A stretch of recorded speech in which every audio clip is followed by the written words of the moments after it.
예전 전래 동요 중에서 이 동요를 다 아실 거예요. 이제 두꺼봐 두꺼봐 헌집 줄게 뭐죠? 새집다오 라는 이 전래 동요가 있습니다. 저는 어린 시절에 이 동요가 정말 이해가 되지 않았어요. 지금도 마찬가지입니다. 헌집을 줄 테니까 두꺼비한테 새 집을 달라는 거예요. 새 집을 살고 있는 두꺼비에게 내가 살고 있는 헌집을 줄 테니까 너가 머물고 있는 새 집을 달라는 거죠. 두꺼비가 참 불쌍하지 않습니까? 무슨 죄가 있다고 이제 자신이 살고 있는 새 집을 주고 내가 가지고 있는 헌 집을 두꺼비에게 줘야 될까요? 뭐 전래 동요니까 뭐 사람들의 이제 입에서 입으로 이제 전해진 그런 동요인 거죠. 그래서 이제 이 전래 동요에는 그런 의미가 있다고 해요. 지금 이제 예전에 힘들게 다들 살았지 않습니까? 그러니까 지금보다 더 좋은 것을 얻고 싶다는 그 소망이 있다는 거예요. 그걸 그냥 이렇게 전래 동요로 입에서 입으로 전해지는 그 동요로 두꺼봐 두꺼봐 헌집 줄게 새집 다오라고 이제 그렇게 불렀다는 거죠. 뭐 두꺼비 사정보다야 여러분 우리가 잘 사는 게 더 중요하지 않습니까? 그러니까 두꺼비에게조차도 좀 좋은 걸 이제 얻을 수 있다라면 좀 그렇게 이제 하고 싶다는 그런 이제 열망, 바람을 그렇게 입에서 입으로 전해 내려져 오는 그런 노래로 불렀던 것이죠. 이 말씀을 드리는 이유가 무엇인가 하면 우리는 다 그런 것 같아요. 여러분 한 사람 한 사람의 각자의 중심에 사실 남이 잘 되는 걸 더 원하십니까? 아니면 내가 잘 되는 걸 원하십니까? 당연히 내가 잘 되기를 원하는 거예요. 그렇죠? 내가 안 되기를 무조건 나는 안 됐으면 좋겠다 이렇게 바라는 사람은 없는 거잖아요. 그런 것처럼 내가 더 잘 되기를 바라는 거예요. 두꺼비의 새 집을 얻어서라도 내가 잘 되기는 바람이 나에게 있다는 거예요. 그리고 특히 어려움을 겪었던 사람이라면 이전에 정말로 힘든 일을 겪었던 사람이라면 더더욱 내가 저 잘 됐으면 하는 그런 바람이 크지 않을까라는 생각이 듭니다. 오늘 본문에 등장하는 다윗도 마찬가지입니다.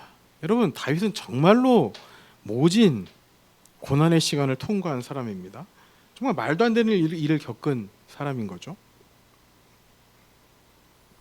상황적으로도 그렇고 뭐 원수라고 불리는 이제 사람들이 자신을 죽이려고 하는 그런 상황에 처해지기도 했고 그냥 기본이 조롱이었어요. 조롱과 죽음의 위협을 숱한 그 힘든 시간들을 겪었던 인물이 다윗입니다. 그런데요, 이 힘든 시간을 통과해서 이제 왕이 되어서 1절에 보시면 여러분 1절 보시기 바랍니다. 다윗이 어디 거주하고 있습니까? 그의 어디 거주하고 있어요? 궁전에 거주하고 있다라는 거예요. 궁전에. 세상에 여러분 쫓겨다니던 시절이 그렇게 길었던 사람이 머리둘 곳 하나 제대로 없던 그 사람이 이제는 어디 거하고 있다고요? 궁전에 거주하고 있다고요. 궁전에. 자, 여러분 다윗이 얼마나 행복했을까요? 얼마나 좋았을까요? 아마 지금까지 그 힘든 시간에 대한 뭐 보상이라는 생각이 있었을지 없었을지는 모르겠지만 정말로 감사하고 행복한 그런 시간들을 보냈을 겁니다. 근데 다윗은요 여기서 자신을 채우는 것에만 관심이 있었던 게 아니라는 거예요. 그런 사람들 있잖아요. 내가 힘들었으니까 이제 내 배만 채우며 살겠다. 이제 이전에 그 힘든 것에 대한 보상이니 나는 이제 나만 채우면서 살겠다라는 그런 사람들이 있잖아요.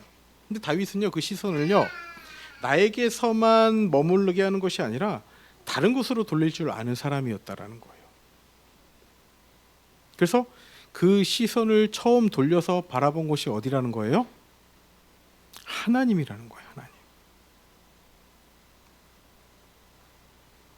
이전의 힘든 시간에 대한 보상으로 지금 나만 누리는 것을 생각하는 것이 아니라 하나님을 바라봤다는 거예요. 나는 이렇게 잘 살게 되었는데 그럼 하나님은? 하고 하나님을 돌아봤다는 거죠. 그럼 하나님은 어떻게 해야 되지? 하나님께 어떻게 해드려야 되지? 그런 궁금증이자 바람이 우리 다윗에게 있었다는 겁니다. 우리 1절 말씀을 다시 한번 다 같이 읽어보도록 하겠습니다. 1절입니다. 시작. 다윗이 그의 궁전에 거주할 때에 다윗이 선지자 나단에게 이르되 나는 백향목 궁에 거주하거늘 여호와의 언약궤는 휘장 아래 있도다. 참 귀하고 값진 마음이에요. 다윗은 궁전에 있었어요. 궁전에 있었어요. 선지자 나단에게 이런 고백을 합니다. 나는 백향목 궁에 거하는데 여호와의 언약궤는 휘장, 뭐 이렇게 조금 거창한 말이지만 그냥 얘기하면 천막 아래 있다, 이런 이야기를 하고 있는 거예요. 다윗에게는 지금의 이 궁전에 사는 것이 힘든 시절에 대한 보상으로 얻었다는 것보다 지금까지 이끄셨던 하나님을 향해 그것을 돌릴 줄 아는 사람이었다라는 거예요. 자, 그럼 이 정말 귀한 마음, 너무 값지죠. 나만 잘 되는 게 아니라 지금까지 이끄셨던 하나님에 대해 내가 무엇인가 해드리고 싶다는 그런 귀한 마음이 있는 거예요. 그럼 이 귀한 마음이 여러분 어떻게 결론이었을까요? 오늘 본문은 그에 대해 얘기하고 있습니다. 다윗의 이 정말로 값지고 소중한 마음이 어떻게 결론 났을까? 우리 함께 이 다윗의 마음에게서 시작된 이 내용이 어떻게 흘러가는지를 함께 살펴보도록 하겠습니다. 우리 첫 번째 단락 우리 같이 읽습니다. 우리 시작. 하나님의 거절이 있다는 거예요. 거절. 지금까지 말씀드린 것처럼 다윗은요, 하나님이 거하실 곳을 마련하고 싶은 소망이 생겼습니다. 근데 여기서 중요한 게 있어요. 여러분, 다윗의 이 마음이요, 하나님을 오해한 데서 생긴 마음이라는 거예요. 하나님을 오해한 데서 비롯된 결정이라는 거예요. 5절을 제가 읽어볼게요. 내가 이스라엘을 애굽에서 올라오게 한 날부터 오늘까지, 자 보세요, 집에 있지 아니하고 오직 이 장막과 저 장막에 있으며 이 성막과 저 성막에 있었나니. 하나님께서는요, 어디 공간에 딱 한 곳에 머물러 계신 것이 아니라 여기저기 이스라엘 백성들을 따라서 움직이셨다는 거예요. 그래서 6절 보시기 바랍니다. 제가 읽을게요. 이스라엘 무리와 더불어 가는 모든 곳에서 내가 내 백성을 먹이라고 명령한 이스라엘, 자 어느 사사에게 내가 말하기를, 사사에게 이렇게 말한 적이 있냐라고 이제 얘기하시는 거예요. 너희가 어찌하여 내 백향목집을 건축하지 아니하였느냐고 말한 적이 있냐는 거예요. 하나님께서 사사들에게 너희가 어찌하여 내 백향목집을 건축하지 않느냐라고 말씀한 적이 있다 없다? 없다라는 거예요. 없다라는 거예요. 내가 왜 거할 곳을 만들지 않냐라고 말씀하신 적이 없다라는 것입니다. 그래서 하나님께서 이렇게 말씀하세요. 4절 다 같이 읽어볼까요? 4절입니다. 시작. 가서 내 종 다윗, 다시 우리 4절 시작. 가서 내 종 다윗에게 말하기를 여호와의 말씀이 너는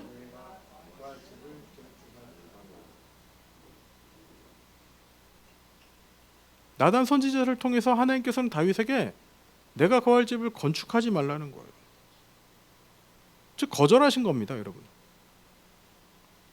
하나님께 지어드리겠다는 그 정말로 좋고 귀한 마음, 바람을 하나님께서는 거절하셨어요. 그리고 말씀하시는 거예요. 내가 어디 백향목집을 왜 짓지 않냐라고 그렇게 말한 적이 있냐라고 지금 선지자를 통해서 전하고 있다는 것이죠. 자, 여기 6절까지의 말씀을 보시면 다윗은 하나님을 오해했고 하나님은 다윗의 좋은 마음을 거절하셨습니다.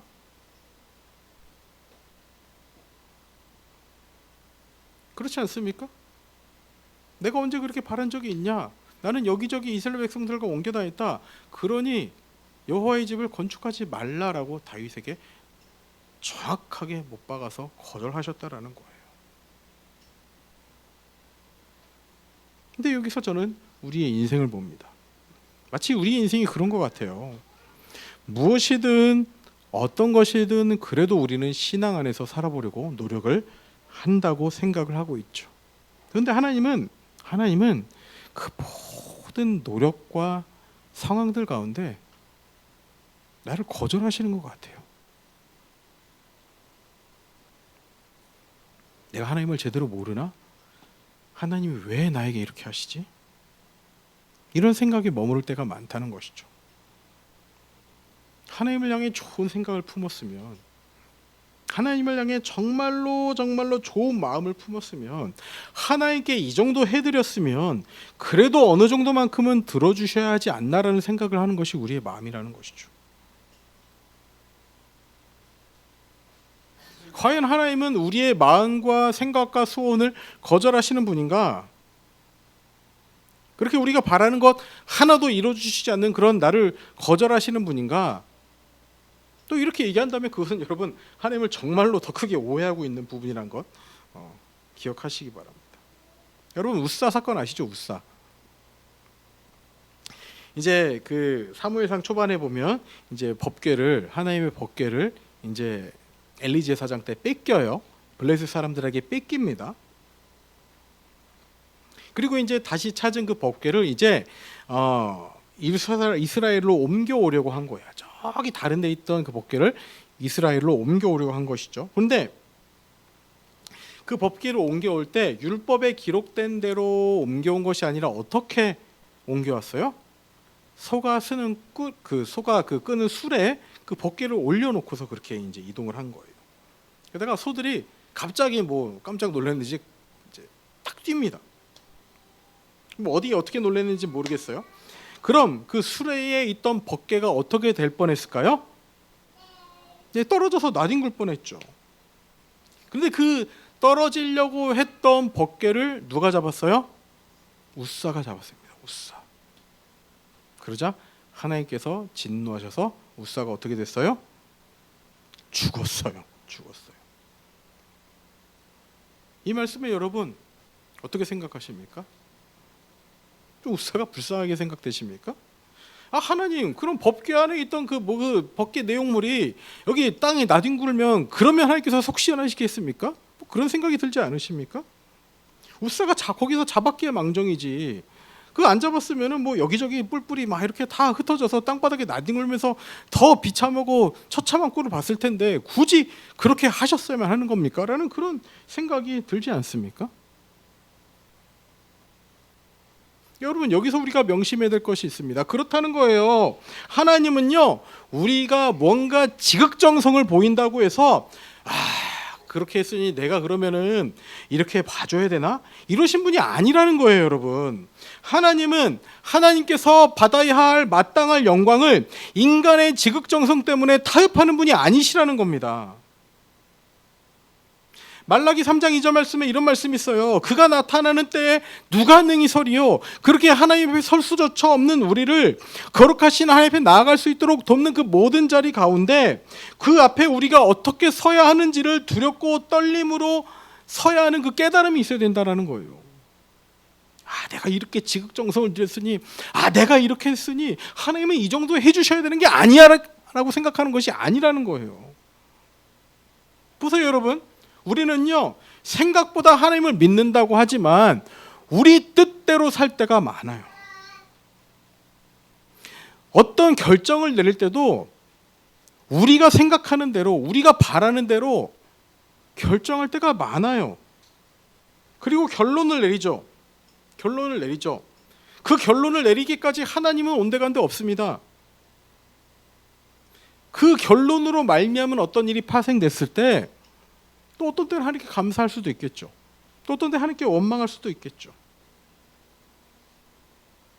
근데 여러분요, 내가 한 결정에 나중에 드린 감사나 원망은요 얼마 가지가 않아요. 여러분, 특별히 감사는 얼마 가지가 않아요. 내가 다 해놓고서, 내가 다 결정해놓고서 조금 민망하니까 하나님 도와주세요, 하나님 도와주셔서 감사합니다 하는 그 감사가 우리의 삶을 온전히 하나님께로 이끌겠냐는 것이죠. 역대상 말씀을 묵상하는 데도 마찬가지입니다. 저는 그 역대상 15장 말씀 큐티를 하는데 이 언약궤가 다윗성에 들어왔을 때 다윗이 어떻게 합니까? 정말 기뻐 날뛰면서 춤을 추는 거예요. 왕의 채통이나 채신이나 그런 명예는 뭐 온데간데 없고 하나님의 법궤가 다시 우리에게로 온다라는 그 기쁨과 설렘에 막 기뻐 날듯이 춤추는 거예요. 나는 언제 그랬었지? 나는 언제 그랬었지? 내가 그랬던 적이 언제지? 이 말씀 앞에 하나의 표 온전히 그랬던 적이 언제인가 정말로 되뇌어 보는 거예요.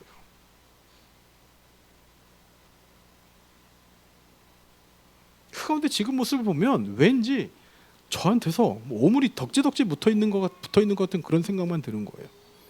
왜 이렇게 찌들었지? 왜 이렇게 찌들었지? 왜 하나님만으로 감사가 안 되지? 왜 하나님 없이 모든 거 생각하고 모든 거 결정하지? 그런데 여러분들도 한번 생각해 보시기 바랍니다. 정말로 하나님만으로 기뻐했던 적이 언제십니까? 다른 것 아무것도 없어도 여러분 하나님만으로 기뻐했던 적이 언제냐는 거예요. 그 가운데 오해로라도 하나님께 드릴 어떤 것들이 여러분 마음에 있으셨으면 좋겠어요.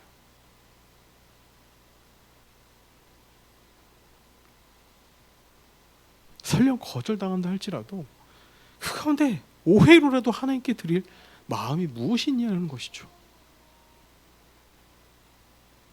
그렇게 다윗은요, 하나님의 집을 짓겠다는 그 마음을 거절당하는 거예요. 그렇지만 여기에는 놀라운 반전이 있습니다. 이 반전이 두 번째 메시지예요. 두 번째 같이 읽겠습니다. 시작. 그 다음이 있다는 거예요. 하나님의 거절이 있었습니다.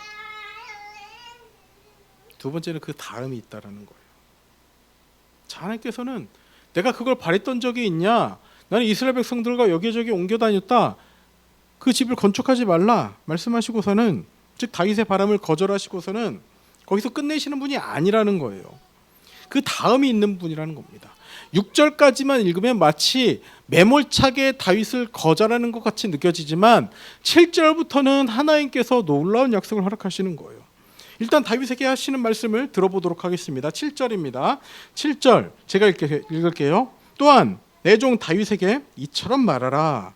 그렇게 매몰차게 거절하시고서는 이렇게 말씀하시는 거예요. 만군의 여호와께서 이처럼 말씀하시기를 내가 너를 목장 곧 양떼를 따라다니던 데에서 데려다가 내 백성 이스라엘의 주권자로 삼고,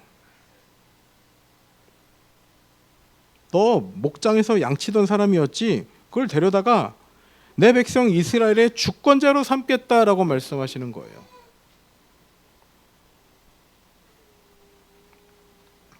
우리 8절 말씀 다 같이 읽도록 하겠습니다. 8절입니다. 시작. 내가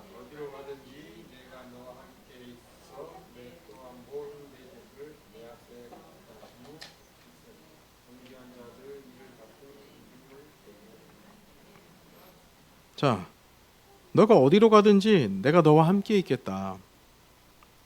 내 모든 대적을 네 앞에서 멸하겠다.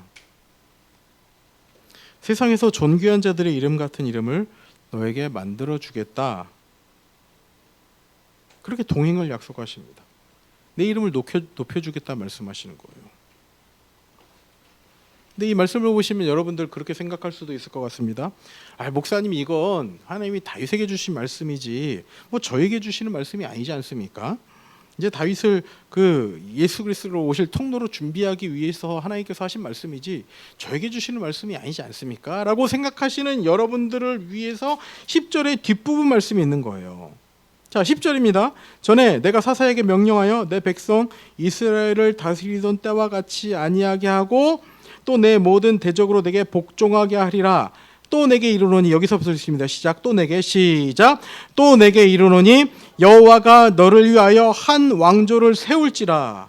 또 내게 이르노니 여호와가 너를 위하여 한 왕조를 세울지라라고 말씀하시는 거예요. 여기서 왕조하니까 마치 조선왕조 이런 것처럼 뭐 웅장한 것을 생각하지만 한글 성경에는 이렇게 왕조라고 번역이 되어 있지만 이 원어적인 단어의 진짜 의미는 무엇인가 하면 집입니다. 집.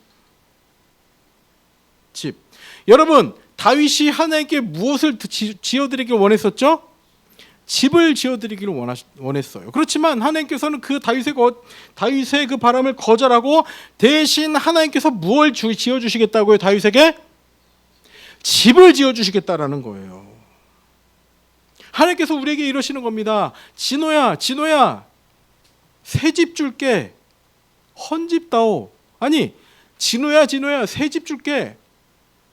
아무것도 안 줘도 된다 라고 말씀하신다는 거예요. 다윗은 어리둥절했을 겁니다. 나를 거절하신 거 아니야? 내가 하나님을 오해해가지고, 하나님은 우리와 함께 여기저기 옮겨 다니셨던 분인데 마치 이방신들을 섬기는 것처럼 뭐 신전을 짓고 거기에 모시겠다고 했으니 하나님께서 그걸 기분 나빠하셔서 나를 거절하신 거 아니야? 라고 생각했을 수도 있을 거예요. 어리둥절했을 겁니다. 그런데 그 이후에 나오는 정말 말씀은 뭐 주권자가 되게 하겠다, 이름을 정말 존귀하게 만들겠다, 어디로 가든지 함께 하겠다, 이런 정말로 막 이렇게 뭐라 그럴까요? 뭐 뽑기 했는데 계속 꽝 나오다가 갑자기 1등 당첨돼가지고 경품이 확 주어지는 것 같은 그런 느낌이 드는 거예요.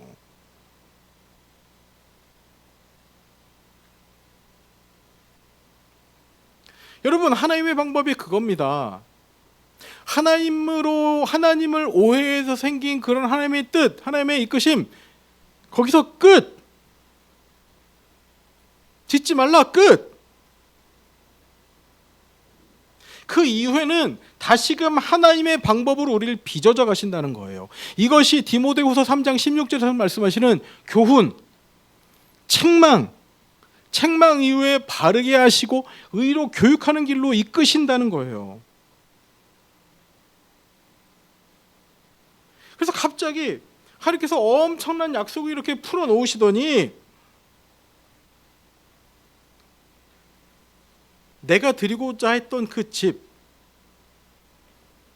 집은 받지 않겠다 하시고 오히려 나에게 집을 주시겠다라는 거예요. 우리 성도님들 어떠십니까? 지금 겪고 있는 고난이 마치 막혀버린 하나님의 거절감처럼 느껴질 때가 있습니다. 우리가 지금 힘들게 보내는 이 시간, 좌절과 낭망, 막혀버린 길이 오히려 하나님께서 나를 거절하신 것처럼 느낄 수 있다는 거예요. 그러나 오늘 말씀이 주는 가르침이 무엇입니까? 오늘 말씀이 우리에게 주는 가르침이 무엇이에요? 하나님의 아니요 라는 거절이 더 크고 놀라운 예를 위한 과정일 수 있다는 거예요. 아멘이십니까? 우리의 짧은 안목으로는 도저히 이해할 수가 없습니다. 우리의 정말 이 얕은 생각으로는 정말로 이해할 수가 없어요. 그렇지만 하나님께서 우리에게 더 크고 놀랍고 선명한 계획을 이루어 가신다는 사실을 여러분 인정하고 고백하시기 바랍니다. 아멘이십니까? 그래도 여러분들은 지금의 고난이 전부인 것처럼 느껴지죠. 그 가운데서 여러분 그래도 이 고난을 통해서 우리의 시선을 하나님께 돌리는 우리 모두가 됐으면 좋겠습니다. 거절 그 다음이 있다라는 거예요. 거절이 끝이 아니라는 겁니다. 자, 그러기 위해서 우리에게 필요한 것이 무엇인가? 세 번째 메시지입니다. 다 같이 고백하겠습니다. 다 같이 읽어보겠습니다. 시작. 세 번째 메시지는 하나님 안에 나를 찾게 된다라는 거예요. 자, 이제 17장의 뒷부분부터는요, 여러분, 이제 16절부터 이제 마지막까지는 다윗이 올려드리는 기도의 내용입니다. 다윗이 기도라는 거예요. 그 기도가 이렇게 시작을 하고 있어요. 16절 다 같이 읽어보겠습니다. 시작.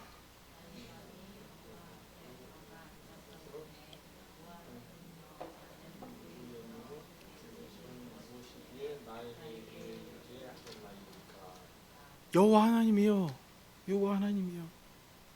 나는 누구이오며 내 집은 무엇이기에? 나는 누구이오며 내 집은 무엇이기에? 나에게 이에 이르게 하셨나이까? 라는 것이죠. 내가 누구인지를 묻고 있어요. 하나님께 내가 누구인지를 묻고 있다라는 거예요. 하나님이 앞에서 내가 누구인지를 하나님께 묻고 있다라는 것이죠. 하나님, 제가 뭐길래? 하나님, 제가 뭐길래? 제가 뭐라고? 이렇게 묻고 있다라는 거예요. 다윗은 하나님께 무엇이라도 해드리고 싶었습니다. 뭐라도 해드리고 싶었어요. 그러나 하나님의 대답이 무엇이었습니까? No, 아니다, 거절한다. 그러나 여기서 끝이 아니었다라는 거예요. 그 다음으로 이어지는 메시지가 뭐였다고요? 내가 너를 위해 일하겠다. 네가 원하던 집 나에게 안 지어줘도 된다. 대신 내가 그 집 너에게 지어주겠다라는 거예요. 우리 귀한 성도님들, 사랑하는 우리 성도님들, 이 말씀 믿으십니까? 아멘이십니까? 정말 믿으셔야 됩니다. 정말 믿으셔야 돼요. 하나님이 우리를 위해 일하십니다. 아멘이십니까? 고난 중에 계신 분들, 할 수 있는 일이 아무것도 없으니 여러분 무기력하시죠? 그때 여러분 하나님께 질문을 드리시기 바랍니다. 어떤 질문이요? 하나님 안에서 내가 누구입니까? 하나님에서 내가 어떤 존재입니까? 하나님 안에서 내가 어떤 존재입니까?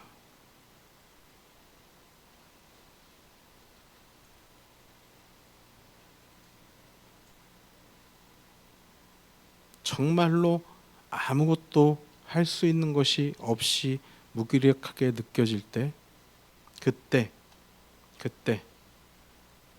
하나님 없이는 어떤 것도 할 수 없는 존재임을 깨닫는 우리가 되길 소망합니다. 다시요. 내가 할 수 있는 것이 아무것도 없다고 생각되어 무기력하게 느껴질 때, 자, 내가 할 수 있는 것이 아무것도 없어서 무기력하게 느껴질 때, 하나님 없이는 그 어떤 것도 할 수 없는 존재라는 것을 깨닫는 우리가 되길 소망합니다. 내 힘이나 노력이 아니라요, 택하시고 붙드시는 하나님의 손길을 우리가 바라봐야 한다는 것이죠.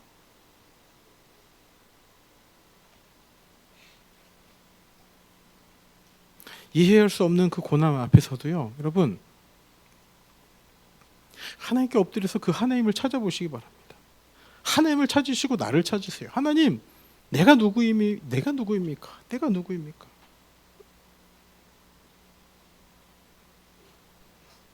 그 하나님을 찾아보세요, 제발. 오늘 역대상 17장 말씀이 우리에게 주는 교훈이 무엇입니까? 우리의 계획이 좌절되는 그 자리에서 하나님의 위대한 계획이 시작된다라는 거예요. 우리의 계획이 좌절되는 바로 그 자리가 하나님의 위대한 계획이 시작되는 자리이고, 우리의 힘이 아니라 하나님의 주권적인 은혜가 우리를 붙들고 있음을 깨닫게 되는 자리라는 거예요.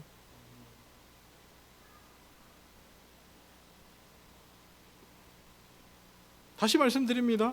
우리의 계획이 좌절되는 그 자리, 여러분, 하나님이 나를 놓아버리시고 하나님이 나를 거절하시고 하나님이 나를 매몰차게 쳐버리신 자리가 아니라 하나님의 더 큰 위대한 계획이 시작되는 자리라는 거예요. 아멘이십니까?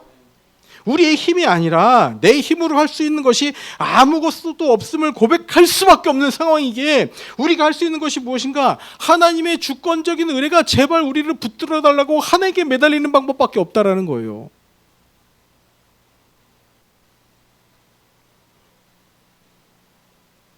이제 말씀을 정리하도록 하겠습니다.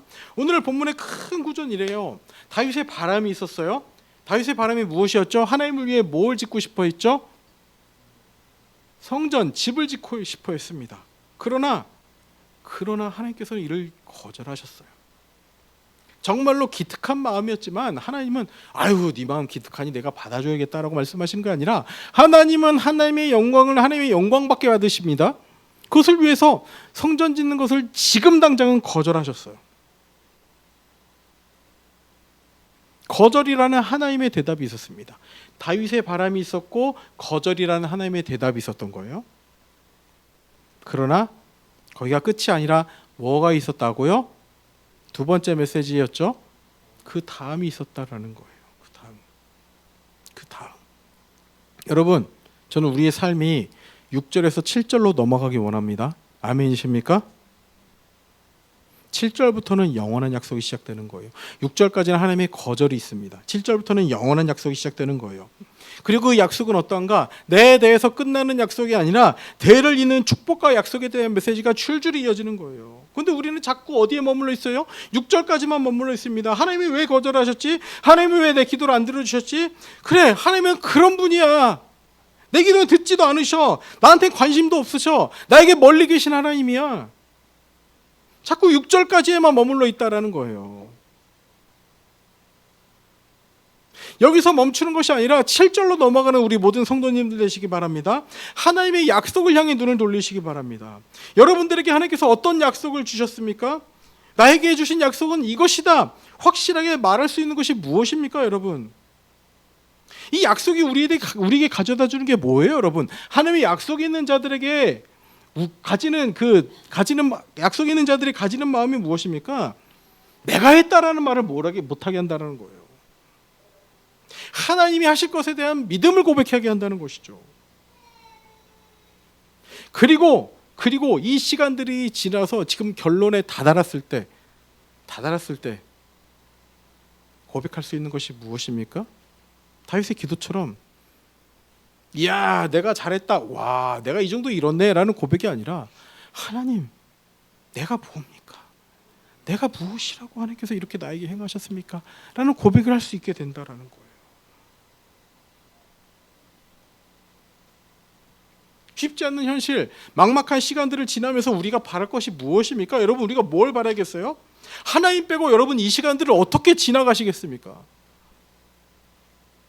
여러분, 안 그래도 힘든데 내가 했던 모든 방법을 써서 뭘 해도 안 되는데 여러분, 이 시간 하나님 빼고 어떻게 지나갈 수 있겠냐는 거예요. 진심으로 여러분 부탁드립니다. 하나님의 약속을 믿으시기 바랍니다. 그 전에 하나님의 약속이 무엇인지 하나님의 약속을 제대로 명확하게 여러분께서 받으시길 바라요. 거기에 해답이 있습니다. 하나님께서 여러분 지금까지 삶을 되돌아보면 여러분 하나님께서 여러분들에게 수많은 약속을 허락하셨습니다. 근데 우리는 그 약속을 약속으로 받아들이지 않는다라는 거예요.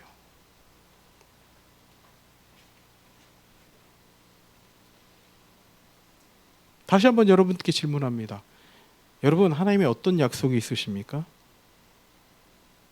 어떤 약속이 있으십니까? 여호수아 때 어떤 말씀 맞죠? 율법책을 내 입에서 떠나지 말게 하며 주야로 그것을 묵상해 그 가운데 기록된 대로 다 지켜 행하라. 그러면 내 길이 평탄하게 될 것이며 내가 형통하리라. 우리 잘 아는 말씀 뭐죠? 이사야 41장 10절. 두려워하지 말라, 내가 너와 함께함이라. 놀라지 말라, 나는 내 하나님이 되리라. 참으로 너를 도와주리라. 참으로 나의 의로운 으로 너를 붙들리라. 영원히 붙들어야 될 약속이 무엇입니까? 그 약속을 붙들라는 거예요. 약속을. 거기에 해답이 있습니다. 거기에 해답이 있습니다. 여러분, 그 약속을 명확하게 신실하게 붙드시기 바랍니다. 상황 묵상하지 마세요, 여러분. 상황 묵상하지 마시고 그 상황을 뛰어넘게 하시는 하나님을 더 신뢰하는 우리 모든 성도님들 되시길 소망합니다. 약속 붙드세요. 약속. 제발 약속 붙드세요. 제발 약속 붙드세요, 여러분. 아시겠습니까? 제발 붙드세요, 여러분.